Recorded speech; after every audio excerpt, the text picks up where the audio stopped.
Hello guys, and welcome back to another video. It's me, Perrie Xo, and holy shit, it's been a while since I did a video with my voice included, but you know, I have my phases where I feel very uncomfortable using my voice in videos, and I did have a podcast like for a second time going on for like 2 months, and then I privated all those videos. So yeah, but now I was like, I gotta use my voice for this video because using only text is gonna bore people out for this one, I think. So I'm just gonna suffer through it, even though I feel very cringy when it comes to using my voice in videos. And this is a commentary video just like the one earlier this week, but I couldn't use my voice as you saw for the previous one.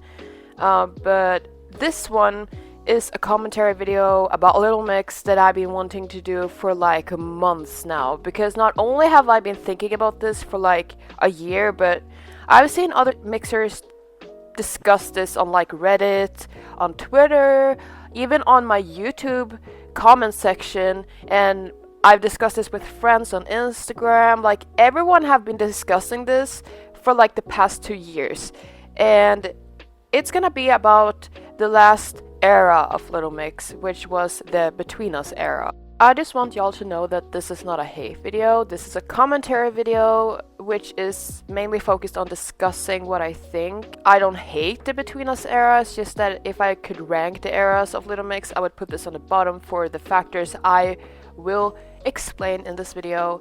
And because this is not only me who thinks like this, I am sure others may agree in the comments. If you disagree, please don't hate on me. Do not cause any fights. I am done with the negativity going around in the fandom right now. So, the Between Us era. As most of you know, this is the very last era of Little Mix, also the first era where Little Mix is 3 members. It started like maybe around May 2021, I think.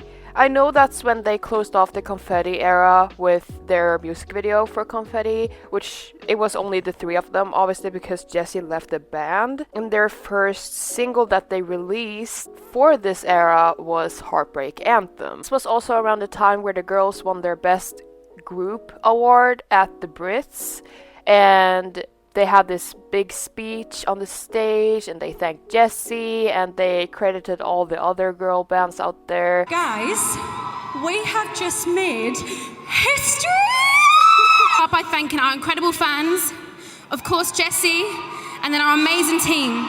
So this award isn't just for us, it's for the Spice Girls, Sugar Babes, All Saints, Girls Aloud, all of the incredible female bands. This one's for you. So thank you, Brits. And yeah, we hope you have an amazing night. Ta-ra. Thank you so much. Thank you. And this was also around the time where Leanne and Perrie were pregnant at the same time. They released an acoustic version of Confetti. They were on magazines. And the whole concept of Heartbreak Anthem was a little bit new compared to the rest of the other stuff that the girls have done. The next song that we would get after that, with Little Mix included, was that they were features on Anne Marie's song called Kiss My Uh-Oh.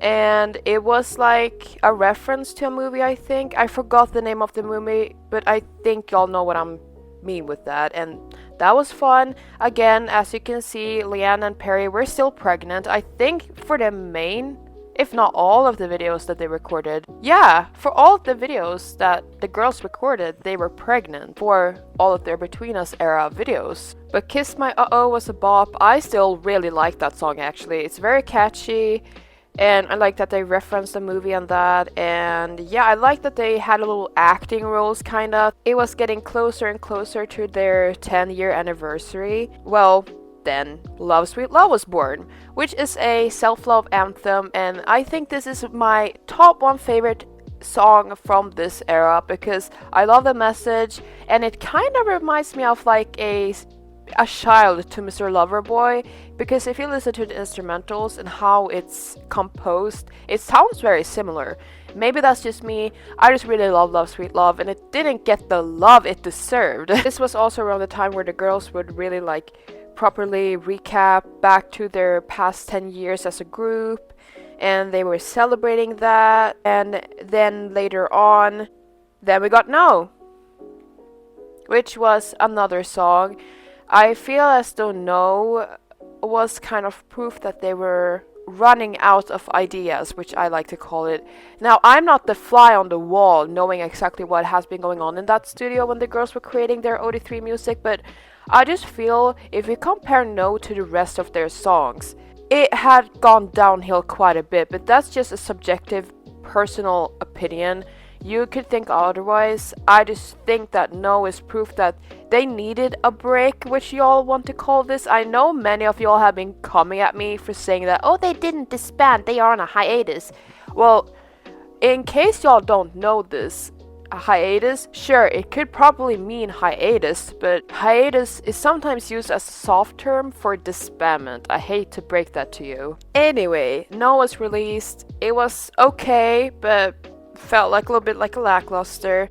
Also, No was the last song in their whole list of songs that had a music video. So we have not many songs on the Between Us era because we never got a full album. We only got a couple songs, and one of them wasn't even their own song, it was Anne Marie's song.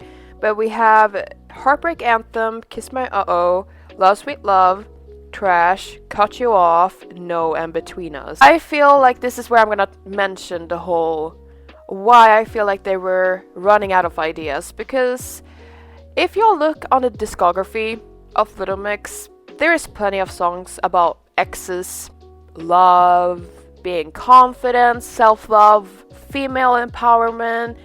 I feel like they had a recycling theme, if you could say that. But the thing is that I feel as though felt a little, not weird per se, but like I feel like they should have really given their all if this was their last ever songs that they were gonna release. In a while, they might release in the future, but I'm just saying, like, if these are their last songs that they will ever have done on their discography, I feel as though to give a proper goodbye, they could have went out and really done their all in the studio. Because if we think about this, usually it takes them like a year to record these songs, depending on what the schedule is. Plus, two of the girls were pregnant, so that maybe took a little longer. But the thing is here is that No and Trash are basically the same song, and they even sound kind of the same. And when we think about the instrumentals and how the songs are composed, they sound very boring in my opinion. But that's just like my, again, it's subjective. You can think that they're good. I just think they are boring songs. And no, that's not me hating on OD3. I just think if this was the last songs that we were gonna get before they disbanded slash went to hiatus, they could have done a little bit better. But that's maybe just me.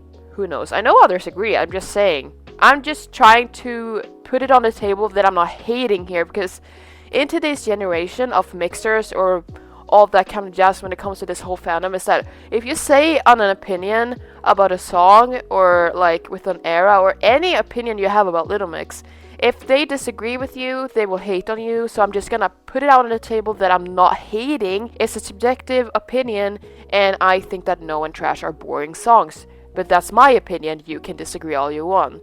Like I said earlier, I really think Love Sweet Love is one of the best songs that they put out during this era, because not only was it a self-love song, but it was catchy and it reminded me of the Salute era days. That's probably most likely why I really love that song, because it sounded more like old Little Mix. I mean, if we think it like this, you are in a group for like 10 years and you work your ass off making history with your best friends, and you tour the world and you simply work your ass off and you get exhausted and you want to try new things. Of course, you're gonna run out of ideas because you lose motivation. That's what happens.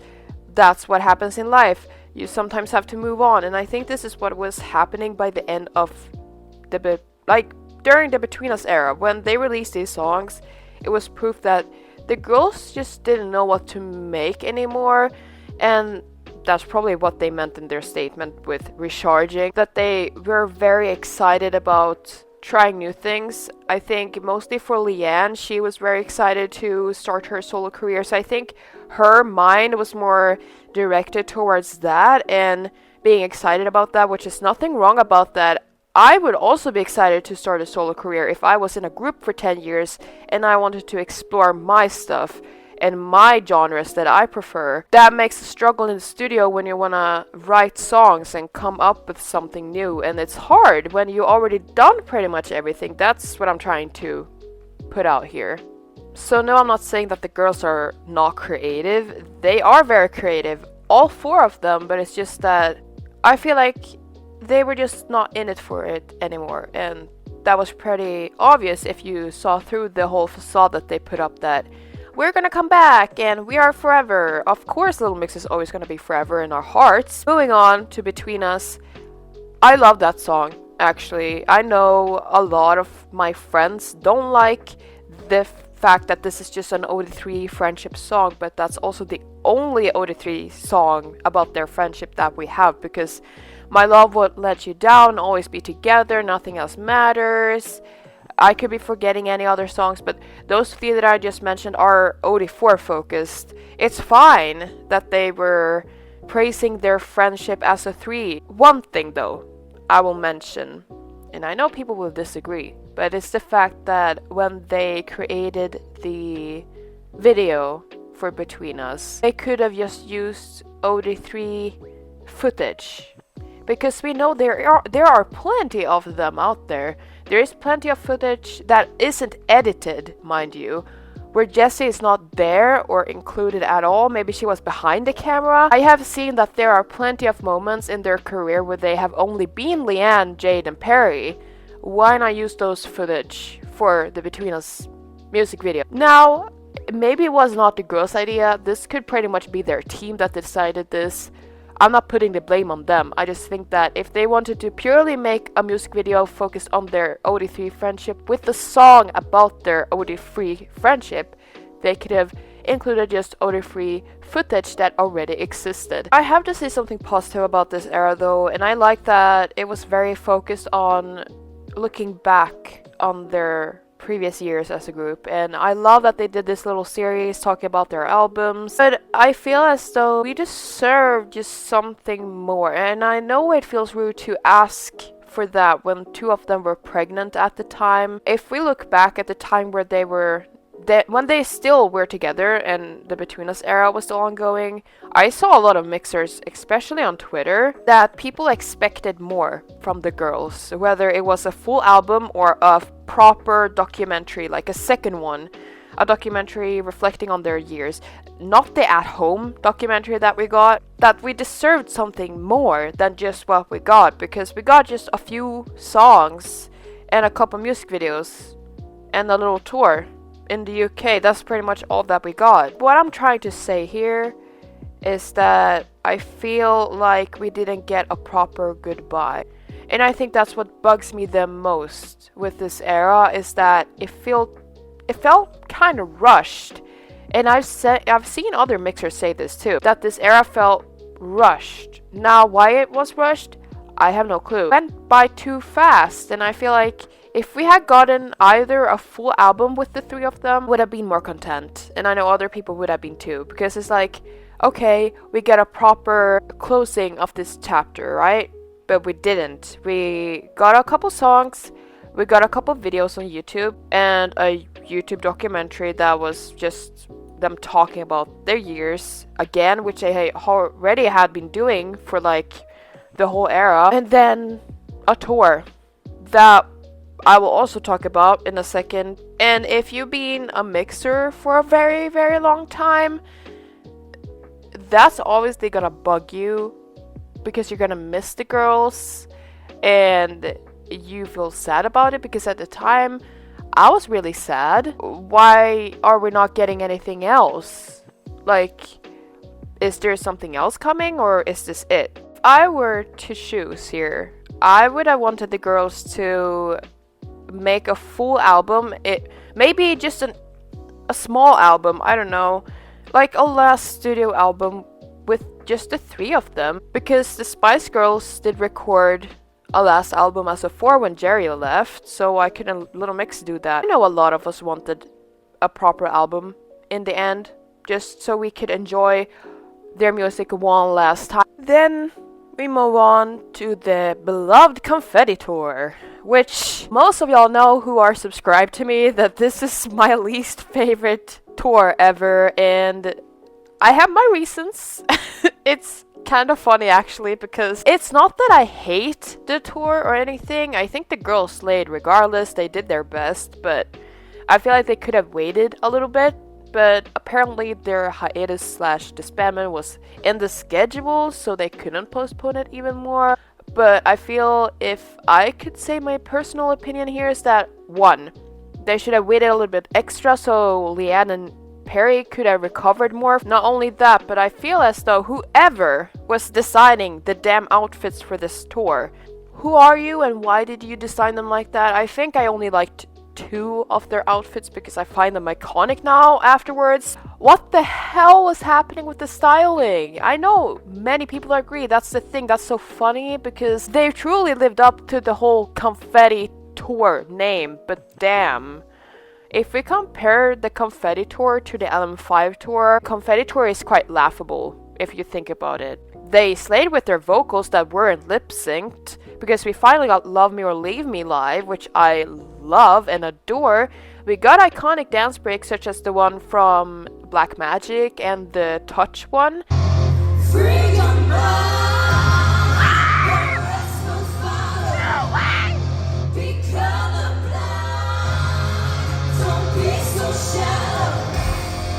I just think this tour could have been a lot better. The setlist was fine.